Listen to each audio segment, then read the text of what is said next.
નમસ્કાર, વિરામ બાદ ફરી એકવાર આપનું સ્વાગત. સત્તાનો સંગ્રામ આ કાર્યક્રમ અંતર્ગત હું નતાશા ફરી એકવાર આપનું સ્વાગત કરું છું. મારી સાથે પેનલ પર અત્યારે ત્રણેય રાજકીય વિશ્લેષકો ઉપસ્થિત છે. તેમની પાસેથી જાણી લઈએ કે આજે જે તબક્કાવાર મતદાન યોજાયું છે તેનામાં જે શૃંખલા છે અને આ પહેલા જે આપણે ચર્ચા કરી કે જે રીતે દરેક રાજ્યોમાં અલગ અલગ ટકાવારી સામે આવી રહી છે, ત્યારે મારી સાથે દિલીપભાઈ પટેલ, હરિ દેસાઈ અને સાથે જુદ્ધિમંત પુરોહિત. આપ ત્રણેયનું સ્વાગત સ્ટુડિયોમાં. સૌપ્રથમ મારો સવાલ હરિભાઈ આપને રહેશે. એઝ પર સિનિયોરિટી મારો સવાલ આપને છે. Right, so on my panel you are the most senior most person here. Haribhai, કઈ રીતે જોશો આપ આજના પ્રથમ તબક્કાવાર મતદાનને? 18 રાજ્યો, 2 કેન્દ્રશાસિત પ્રદેશોની 91 બેઠકોનું આ મતદાન. આ વખતનું મતદાન મારી દ્રષ્ટિએ બહુ જ નિર્ણાયક થવું જોઈતું હતું અને વધારે થવું જોઈતું હતું, એગ્રેસિવ થવું જોઈતું હતું એવું મને અપેક્ષિત હતું. પણ એની તુલનામાં જે શરૂઆતનો પહેલો તબક્કો છે, એટલે આમ તો છઠ્ઠા ભાગની બેઠકો જ અત્યારે લઈ રહ્યા છે, અથવા છઠ્ઠા ભાગના મતદારો જ એને માટે વોટિંગ કરી રહ્યા છે, એમાં એટલું જાજુ મને મતદાન દેખાતું નથી. એટલે હું આને એમ કહીશ કે અત્યારે મને કોઈ વેવ નથી લાગતું. બીજી વાત એ છે કે ઈશાન ભારતના જે રાજ્યો છે, 7 સિસ્ટર્સ એન્ડ 1 બ્રધર એટલે સિક્કિમ, ત્યાં પ્રમાણમાં વધારે વોટિંગ દેખાય છે. અને હું માનું છું કે એનો લાભ ત્યાં કોને મળશે એનું એનાલિસિસ પણ બહુ જ મુશ્કેલ છે, કારણ કે ત્યાં ભારતીય જનતા પાર્ટી અને એનડીએ ની સરકારો વધારે છે. એટલે એમને પોતાની સરકારો બચાવવા અને પોતાની પ્રતિષ્ઠા બચાવવાનો ખ્યાલ છે, અને સામે બીજા જે એમના મિત્ર પક્ષો અથવા તો વિપક્ષો છે એમણે પોતે એમાં શું કરી શકાય એમ છે એની વાત છે. સિક્કિમમાં વિધાનસભાની પણ ચૂંટણી છે, તેલંગાણામાં વિધાનસભાની ચૂંટણી વહેલી થઈ ગઈ, પણ આંધ્રપ્રદેશમાં વિધાનસભા અને લોકસભા બંનેની ચૂંટણી છે. આંધ્રમાં ભારતીય જનતા પાર્ટી અને કોંગ્રેસ જાજા પ્લેયર નથી. ત્યાં ટીડીપી અને વાયએસઆર કોંગ્રેસ, જગનની જે પાર્ટી છે, એ મુખ્ય પ્લેયર છે. ઉત્તર પ્રદેશ, એમાં આપ વારંવાર જેનો ઉલ્લેખ કર્યો છે, કૈરાના મારી દ્રષ્ટિએ બહુ જ મહત્વનું છે એ રીતે જોઈએ તો.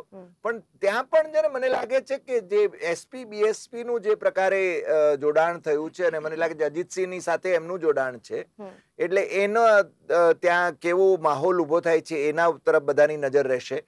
જમ્મુ કાશ્મીરમાં મારી દ્રષ્ટિએ આ વખતે છે ને વધારે મતદાન થયું છે. બારામુલ્લા અને જમ્મુમાં તો થાય સ્વાભાવિક છે, પણ બારામુલ્લામાં જે થયું છે, જેમ કે જુઓ શ્રીનગરમાં મને લાગે છે કે ગઈ વખતે 8% મતદાનથી ભાઈ જીત્યા હતા. એટલે ત્યાં મને લાગે છે કે સારું મતદાન થયું છે. એટલે ઓવરઓલ કહીએ તો મતદાન ઓછું છે, લગભગ શાંત રહ્યું છે. બારિંગ આંધ્રપ્રદેશની અંદર 2 જણાની મોત થયા છે એ જોતા એટલે નાના મોટા છબકલા થાય, પણ અપેક્ષા કરતા ઓછા થયા છે એમ કે. પણ હજુ એ છે ને અમુક ધારો કે મોટા રાજ્યોમાં બિહાર છે તો બિહારની અંદર ઓછી જ બેઠકોનું પેલું છે કે આવતા ફેઝમાં શું થાય છે એ તરફ જોવું પડશે. રાઈટ. ધીમનજી, વોટ્સ યોર ટેક કે જે રીતે આજે 91 બેઠકો માટેનું મતદાન નોંધાયું છે, તમને લાગે છે આ ઓછી ટકાવારી ક્યાંક એન્ટી ઇન્કમ્બન્સી ફેક્ટર હોઈ શકે? વેલ નતાશા, ઇલેક્શન અને જ્યાં સુધી વોટિંગ અને એના ટ્રેન્ડનો સવાલ, જેમાં કોઈ વિક્સ ફોર્મ્યુલા 44 નથી હોતી. પોલિટિકલ પંડિત બધા પોતપોતાની રીતે બ્લાઇન્ડ ફાયર કરતા હોય છે અને મોટે ભાગે ખોટા પડતા હોય છે, એટલે હું એમાં હંમેશા નથી પડતો. પણ આજના મતદાનની વાત કરીએ તો ઓવરઓલ સરેરાશ 56% મતદાન છે. મારી દ્રષ્ટિએ દેશના લોકસભાના ઇલેક્શનના પ્રમાણમાં આ ઓછું વધતું ના કહેવાય. પણ આ 56%માં સૌથી નોંધપાત્ર 3 હોય તો હરિભાઈએ જે વાત કરી એમાં ઉમેરો કરીશ. સૌથી મારી દ્રષ્ટિએ આજના જો ગુડ ન્યૂઝ હોય તો કાશ્મીર થી આવે છે. ત્યાંના મતદાતાઓ તમે જુઓ, ડાન્સ કરતા કરતા, જો તમે વિઝ્યુઅલ બતાવી શકો તો ડાન્સ કરતા કરતા લોકો વોટિંગ માટે આવે. એ કાશ્મીર જ્યાં આપણે માનતા હતા કે ટેરરિસ્ટ ગ્રુપે બોયકોટનો, બેનનો ત્યાં આદેશ આપ્યો છે અને લોકો આવશે નહીં વોટિંગ કરવા, એમ છતાં ખુશનુમા મિજાજ ડાન્સ કરતા કરતા આપણે ગુજરાતમાં બી આટલું લોકો નથી નાચતા. એ આટલા એ ટેરર પ્રોન જે સ્ટેટ કહેવાય, જ્યાં આગળ લોકો બહાર નીકળતા બી ત્યાં મોટી સંખ્યામાં લાઈનો લાગી છે વોટિંગની. ઇન્ડિયા માટે આના કરતા મોટા ગુડ ન્યૂઝ મારી દ્રષ્ટિએ આજે 11મી એપ્રિલે બીજા કોઈ ના હોઈ શકે, જ્યારે પહેલા તબક્કાનું મતદાન થયું છે. આ નંબર 1. નંબર 2, પોલિટિકલી સૌથી અકળ પ્રદેશ મારી દ્રષ્ટિએ ભારતમાં હોય તો વન ઓફ ધ સ્ટેટ્સ પશ્ચિમ બંગાળ છે. પશ્ચિમ બંગાળમાં આજના મતદાનમાં જે ટકાવારી છે ખાસી ઊંચી છે. હવે આ કોને, મોદીને મદદ કરશે કે મમતાને? એ બંને પક્ષના પોલિટિકલ પંડિતો બંને પક્ષના ખાસ કરીને હું કહું છું ઇન્ટુ ઇન્વર્ટેડ પોતાની રીતે એનો અર્થ કાઢે છે. અને ત્રીજું જો સ્ટ્રાઇકિંગ હોય તો મહારાષ્ટ્ર. કેન્દ્રમાં બીજેપીની સરકાર છે, મહારાષ્ટ્રમાં બીજેપીની સરકાર છે, આમ છતાં પ્રમાણમાં બહુ ઓછું મતદાન થયું છે. બીજેપી માટે મારી દ્રષ્ટિએ ફર્સ્ટ પેજનો આ પહેલો વેકઅપ કોલ છે. આની પાછળનું કારણ ગઠબંધન હોઈ શકે શિવસેના અને ભારતીય જનતા પાર્ટીનું. વેલ ગઠબંધન ઉપરાંત પણ ગઠબંધનથી ઉપર ઉઠીને આપણે મહારાષ્ટ્રની પ્રજાની વાત કરીએ તો ચોક્કસ મારી દ્રષ્ટિએ પ્રજા એક પોતે નિરાશ છે એ સિગ્નલ બહુ જ લાઉડલી અને ઓપનલી આપી દીધો છે. રાઈટ. વેલ આની પાછળ જે નિરાશાજનક સિગ્નલ્સ મળ્યા છે ત્યારે મારો સવાલ દિલીપભાઈ આપને રહેશે કે અપાર્ટ ફ્રોમ મહારાષ્ટ્ર, પશ્ચિમ બંગાળ, 7 સિસ્ટર્સનું ઉલ્લેખ હરિભાઈએ કર્યો, ઉત્તર પ્રદેશનું શું મતદાનની ટકાવારી આપને જણાઈ જાય છે અને સરેરાશ ટકાવારી મુજબ આપના શું મંતવ્યો રહેશે? જો સરેરાશ ટકાવારી આપણે જોઈએ તો 50% થી 70% વચ્ચે મતદાન જોવા મળે છે, એટલે કે 20% ગેપ દેખાઈ રહ્યો છે. આ જે 20% ગેપ દેખાય છે એ મોટાભાગે પૂર્વ પશ્ચિમ જે પૂર્વ ઉત્તરના જે રાજ્યો છે ત્યાંથી લઈને છેક દક્ષિણના રાજ્યો સુધીના એ બંને વચ્ચેનો ગેપ દેખાય છે. તો આ જે ફેરફારો આપણે દેખાય છે એ સૌથી મહત્વના છે અને ખાસ કરીને જ્યાં પ્રાદેશિક પક્ષોની સરકારો છે અને ભાજપની સરકારો પણ છે. તો જ્યાં ભાજપની સરકારો ત્યાં મતદાન ઓછું જોવા મળી રહ્યું છે, પણ જ્યાં બીજા ખાસ કરીને પ્રાદેશિક પક્ષો છે ત્યાં મતદાન થોડું પ્રમાણમાં ઊંચું દેખાઈ રહ્યું છે. આ જે ગેપ છે એ બતાવે છે કે ભારતીય જનતા પાર્ટી એટલે કે સરકાર જ્યાં સત્તા પર છે ત્યાં મોટાભાગે એ મતદારો નારાજ દેખાઈ રહ્યા હોય એવું લાગે છે. ખાસ કરીને મતદાન કરવા જતા નથી એ સ્પષ્ટ દેખાય છે. જે કાશ્મીરમાં ઉત્સાહની જે ધીમંતભાઈએ વાત કરી તો કાશ્મીરમાં પણ એ પરિસ્થિતિ છે કે ત્યાં લોકો મતદાન વધારે કરી રહ્યા છે. આ જે ફેરફારો આપણે દેખાઈ રહ્યા છે એ અણધાર્યા પરિણામો પણ લાવી શકે છે. બિલકુલ. મારી દ્રષ્ટિએ કાશ્મીરનો મુદ્દો સારો ઉખેડ્યો દિલીપ. એમાં એક વાત બીજી મને એડ કરવા જેવી નતાશા એ લાગે છે કે બીજેપીએ એક બ્લન્ડર કર્યું હતું પીડીપી સાથે ગઠબંધન કરીને સરકાર રચવાનું, બીજું બ્લન્ડર કર્યું એ સરકારમાંથી નીકળી જવાનું, અને ત્રીજું બ્લન્ડર મને લાગે છે કે હવે એમણે કર્યું છે કે લોકસભાની ચૂંટણી સાથે સાથે વિધાનસભા કાશ્મીર વિધાનસભાની ચૂંટણી ના કરાવીની. એ વખતે બહાનું હતું કે ટેરરિઝમનો આટલો બધો ખોફ છે, થઈ શકે. જો તમે પોલિંગ બુથમાં એક ઈવીએમ મૂકી શકો લોકસભા, તેની જોડે બીજું વિધાનસભાનું કેમ ના મૂકી શકો? કાશ્મીરને તમે શા માટે ગવર્નર રૂલ ને પ્રેસિડેન્ટ રૂલ ની અંડરમાં રાખો છો? કાશ્મીરની પ્રજાને સૌથી મોટો અત્યારે કાશ્મીરને જો મેઇન સ્ટ્રીમમાં તમારે સામેલ કરવો હોય તો સૌથી મોટી ચેલેન્જ એ છે કે એને તમે લોકશાહીની પ્રક્રિયામાં સામેલ કરો. એ એક બહુ મોટી બસ મારી દ્રષ્ટિએ મોદી અને બીજેપી કાશ્મીરમાં ચૂકી ગયા છે. મને લાગે છે કાશ્મીરની બાબતમાં આપણે એક બાબતનો વિચાર કરવો જોઈએ કે 370 અને 35A આનું જે રટણ કરે છે ભારતીય જનતા પાર્ટી સતત અને દાયકાઓથી કરે છે. મને કહેવા દો કે ડોક્ટર શ્યામા પ્રસાદ મુખર્જી જ્યાં સુધી નહેરુની કેબિનેટમાં હતા ત્યારે એમણે ક્યારેય 370 નો વિરોધ નહોતો કર્યો. એ વખતે 306A હતી એ જયારે ડ્રાફ્ટમાં હતો ત્યારે. યસ, આ ઓથોરિટેટિવલી હું કહી રહ્યો છું. અને પણ અત્યારે 370 ની એને કાઢવાની અને 35A ને કાઢવાની આ આખી વાત છે એ કાશ્મીરના લોકોને ઉશ્કેરનારી છે, પણ ભારતના લોકોમાં એની અપીલ વધારે પ્રભાવી બને એટલા માટે છે ને ભારતીય જનતા પાર્ટીની આખી એક સ્ટ્રેટેજી છે. એટલે હું માનું છું કે એસેમ્બલીના ઇલેક્શન એમણે એટલા માટે નથી કર્યા કે એસેમ્બલીના ઇલેક્શન સાથે જો કર્યા હોત તો એમને છે ને ત્યાં પછડાટ પડત, ત્યાં સ્વાભાવિક રીતે. વેલીમાં તો બીજેપીને પગ મૂકવાની જગ્યા નથી. બીજેપી આવી શકે જમ્મુમાં અને લદ્દાખમાં. મારી દ્રષ્ટિએ આ સૌથી મોટી એક ગોલ્ડન ઓપોર્ચ્યુનિટી હતી ફરી એકવાર કાશ્મીરમાં એન્ટર થવાની. પણ ફરી તમે વિધાનસભા ક્યારે કરાવશો? એટલે બારામુલ્લા ત્યાં આવે છે, જમ્મુ અહીંયા આવે છે અને જમ્મુનું પેલું આવે, એટલે બંને ઠેકાણા થયા અને બંને ઠેકાણે એટલી જ લાઈનો જોવા મળી. જો આ ઉત્સાહ છે તો એ પ્રજાને તમે એક વિધાનસભા શું કામ નથી આપતા? સૌથી મોટો પ્રશ્ન. બરાબર છે, સાથે આપી દેવી જોઈએ. ચૂંટણી પંચની મોટી ખરેખર તો પોલિટિકલ ડિસિઝન. ચૂંટણી પંચ has nothing to do with that. Propose કરાયું છે આ રીતે. રાઈટ. એટલે હોઈ શકે આની પાછળના ઘણા બધા ફેક્ટર્સ લાયેબલ છે, એટલે કદાચ આ પોલિટિકલ કાશ્મીરમાં પહેલેથી 1947 થી માંડીને અત્યાર સુધી દિલ્હીએ હંમેશા ભૂલો કરી છે. મારી દ્રષ્ટિએ એક વધુ એક ભૂલ છે. રાઈટ. લોકોને ઇન્વોલ્વ કર્યા હોત તો ઘણા બધા એક જે લોકશાહીની જે પ્રક્રિયા છે એમાં ઇન્વોલ્વ થઈ છે. રાઈટ. મહારાષ્ટ્રની વાત અહીંયા ધીમનભાઈએ કરી હતી. હરિભાઈ, તમને શું લાગે છે મહારાષ્ટ્રમાં જે ફેક્ટર અને જે વોટિંગ કદાચ ઓછું થયું છે તો તેની પાછળનું કારણ શું હોઈ શકે? ભારતીય જનતા પાર્ટીની નારાજગી, ભારતીય જનતા પાર્ટીથી નારાજ છે પ્રજા મહારાષ્ટ્રની? નાગપુરમાં ભાઈ નીતિન ગડકરીની ચૂંટણી હતી આજે. અચ્છા, હા. એટલે નીતિન ગડકરી એ પોટેન્શિયલ પ્રાઇમ મિનિસ્ટરિયલ કેન્ડિડેટ ગણાય છે. મને લાગે તમે ગડકરીને પૂરા કરી દેશો કેન્ડિડેટ થઈ ગઈ. પણ એટલે જે રીતે બોલે પોટેન્શિયલ હું કહું છું, એટલે આમાં અત્યારે તો નરેન્દ્રભાઈ જ છે, પણ ધારો કે એમનો વિકલ્પ વિચારવામાં આવે, કારણ કે ભારતીય જનતા પાર્ટીને જો ઓછી બેઠકો મળે તો મને લાગે છે કે એમણે પ્રાઇમ મિનિસ્ટર કેન્ડિડેટ બદલવો પડે. તો એ છે ને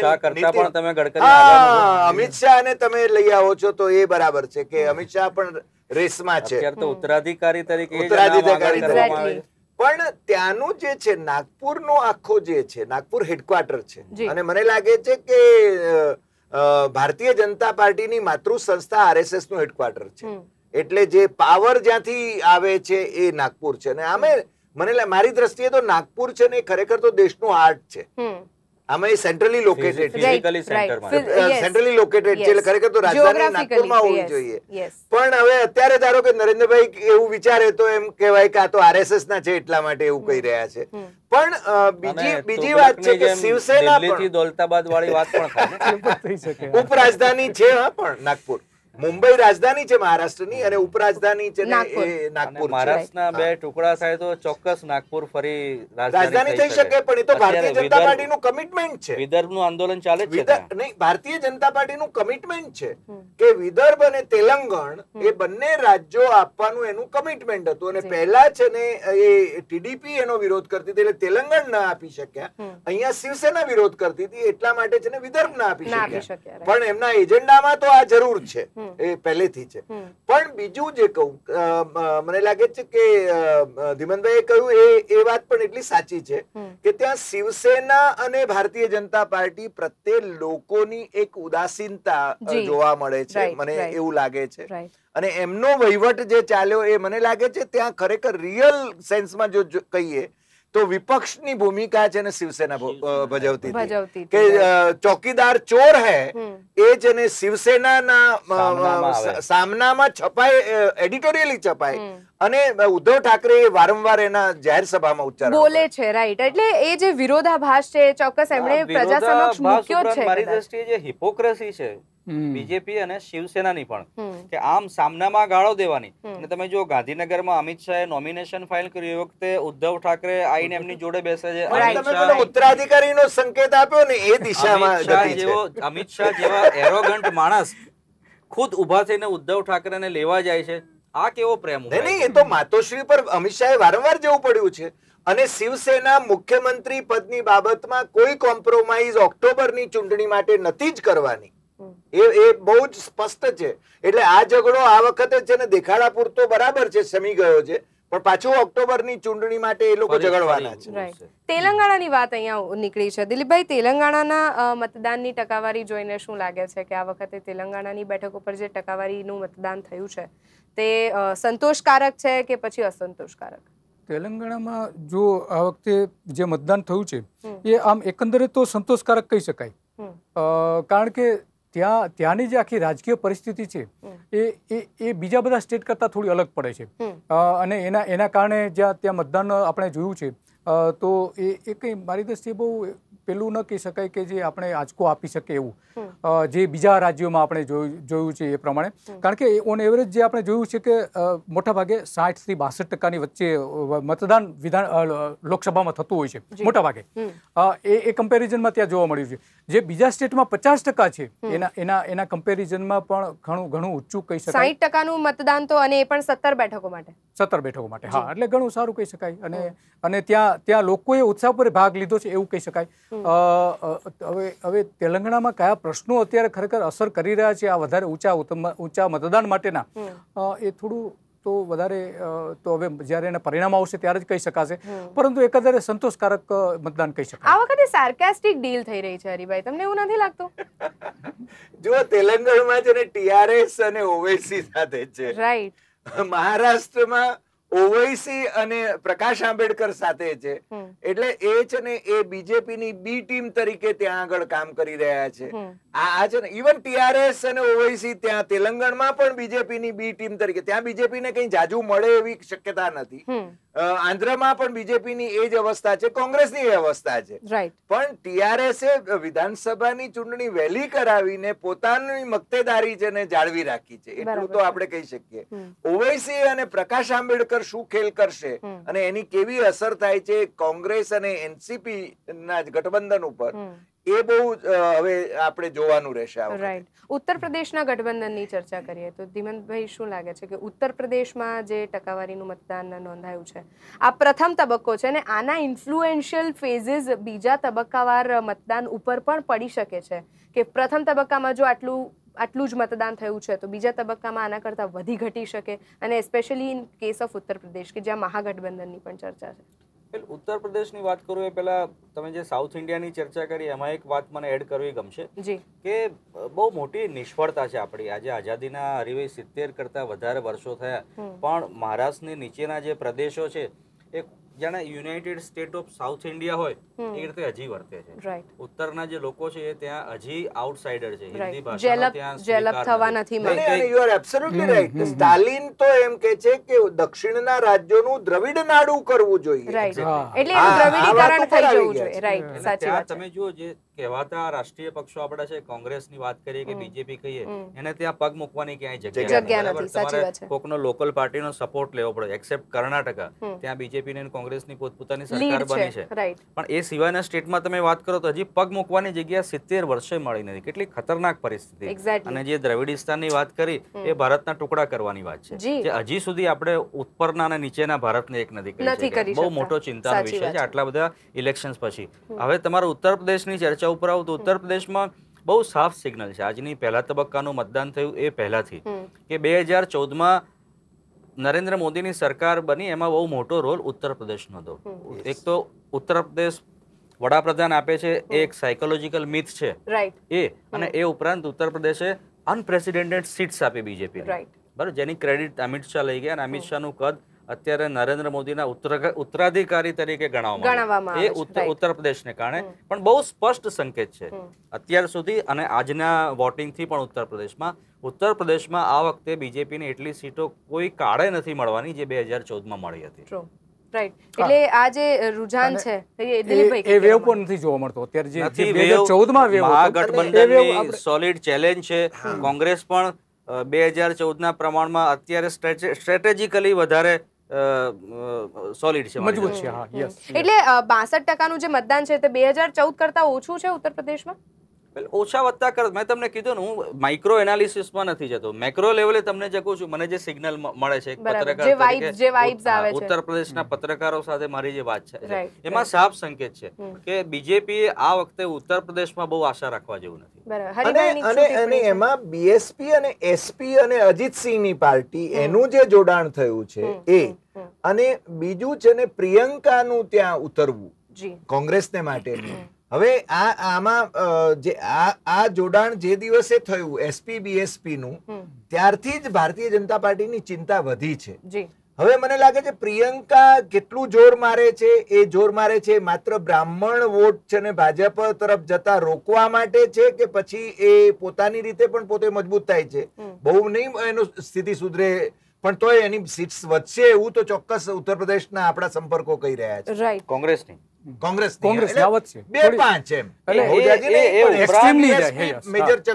એ ઉપરાંત બીજું મહત્વનું ફેક્ટર મને લાગે છે કે મોદી જો ગુજરાતમાં જાદુગરોને ઉતારે છે, બરાબર, ખરેખર જો એમણે જાદુ કર્યો તો મારી દ્રષ્ટિએ ઉત્તર પ્રદેશમાં કર્યો છે. એસપી અને બીએસપી, તમને ગેસ્ટ હાઉસ કાંડ ખબર છે, જે એકબીજાનું મોઢું ના જોવે. એ લોકો આજે બુઆ અને બબુઆ બંને ભેગા થઈને જાણે વર્ષો જૂના સંબંધો હોય. ધીમનભાઈ, વર્ષો જૂના સંબંધો છે ને, કારણ કે નહીં હું તમને કહું છું. હા, નહીં એટલે લવ હેટ ના રિલેશન નહીં. અને બીજું માયાવતીને મુલાયમે ટેકો આપીને મુખ્યમંત્રી બનાવ્યા છે. માયાવતીને બીજેપીએ ટેકો આપીને મુખ્યમંત્રી બનાવ્યા છે અને પછી માયાવતી પોતાની રીતે મુખ્યમંત્રી બની. અત્યારે અખિલેશ તમે જુઓ માયાવતી ખાધર થઈને મુલાયમસિંહને છેવાડે કરી દીધા છે. આ મોદીનો જાદુ છે મારી દ્રષ્ટિએ. રાઈટ. અને આ તકે બિહારને પણ ન ભૂલીએ આપણે, તો બિહારમાં પણ જે મતદાનની ટકાવારી છે, શું લાગે છે દિલીપભાઈ, 2014 કરતા આ સારી ટકાવારી કહેવાય? બિહારમાં શોકિંગ છે પરિણામો, જે આપણે ધારીએ જેના કરતા જુદા આવી શકે, કારણ કે 50% જ મતદાન છે. જી, એટલે બિહારમાં ઓછું છે, એટલે એકદમ ઓછું. ખરેખર તો ત્યાં નીતિશ કુમારની પકડ હોવી જોઈએ મતદારો ઉપર, એ આમાં દેખાતી નથી. જો એ હોત તો વધારે મતદાન થયું તો હોત. પ્રચારમાં કમી રહી ગઈ એવું સમજીએ આપણે. પ્રચાર કરતા જે ભાજપ સાથે ગઠબંધન કર્યું છે લોકોએ પસંદ નથી કર્યું, એ આના ઉપરથી આપણે કહી શકીએ છીએ. નીતિશ કુમાર મહારાષ્ટ્રમાં જેમ લોકો નિરાશ છે એમ બિહારના લોકો પણ નિરાશ છે. તો એમાં એક ઉમેરણ કરી દઉં કે ત્યાં 22 બેઠકો ભારતીય જનતા પાર્ટીની લોકસભામાં હતી, પણ ભારતીય જનતા પાર્ટીની ગરજ જુઓ કે એને છે ને 17 બેઠકે સમાધાન કરવું, કોમ્પ્રોમાઇઝ એકદમ નીચા જઈને કોંગ્રેસ. ભારતીય જનતા પાર્ટી 17 જેડીયુ અને 6 બેઠકો પાસવાન પાર્ટી. એટલે ભારતીય જનતા પાર્ટીની ગરજ ત્યાં આગળ છે અને મને લાગે છે તમે કહો છો એ રીતે એને રિફ્લેક્ટ થાય છે કે આમાં કઈ લોકો બહુ રાજી નથી. બિહારમાં તમને લાગે છે હજી લાલુ ફેક્ટર છે? મને લાગે છે જેલમાં છે, પણ એની અસર તો લાગે છે. જે રીતે લાલુ વિના છે બિહારની ચર્ચા નથી કરી શકાતી. કેટલું પ્રભુત્વ હોય કે એ માણસ વ્યક્તિ જ્યારે જેલમાં છે તેમ છતાં તેનું પ્રભુત્વ હજુ પણ ફેક્ટર દેખાઈ રહ્યું છે. વેલ, પશ્ચિમ બંગાળ વિશે શું કહેશો ધીમનભાઈ? મેં તમને કીધું ને, એ પશ્ચિમ બંગાળ પહેલેથી પોલિટિકલી અકળ પ્રદેશ છે અને અવેર પ્રદેશ પણ છે. આપણને જે પ્રદેશે અવેર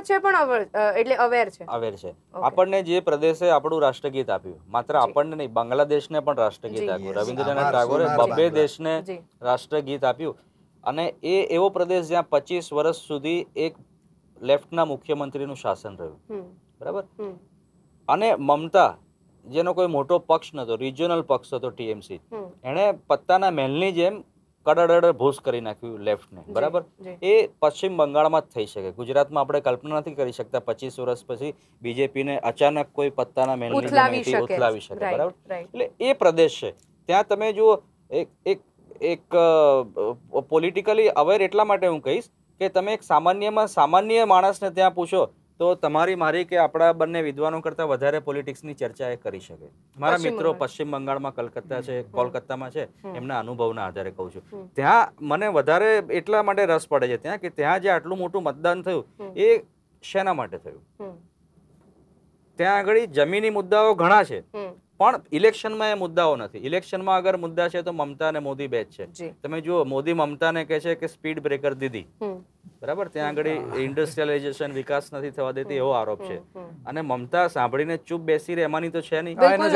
સામે તરત કહે છે કે એક્સપાયરી ડેટ બાપુ. હવે મોદીને આવું કોણ કહી શકે આજના ઇન્ડિયામાં 2019માં? માત્ર મમતા, બરાબર. એટલે એ પ્રદેશ છે, ત્યાં જો આટલું હેવી મતદાન થયું તો મારે માટે અગેન હું કહું, હું કોઈ પ્રિડિક્શન કરતો નથી, કારણ કે એ પ્રિડિક્શનો મોટે ભાગે ખોટા પડતા હોય. આપણે ખોટા પડવું કોઈને પસંદ ના પડે.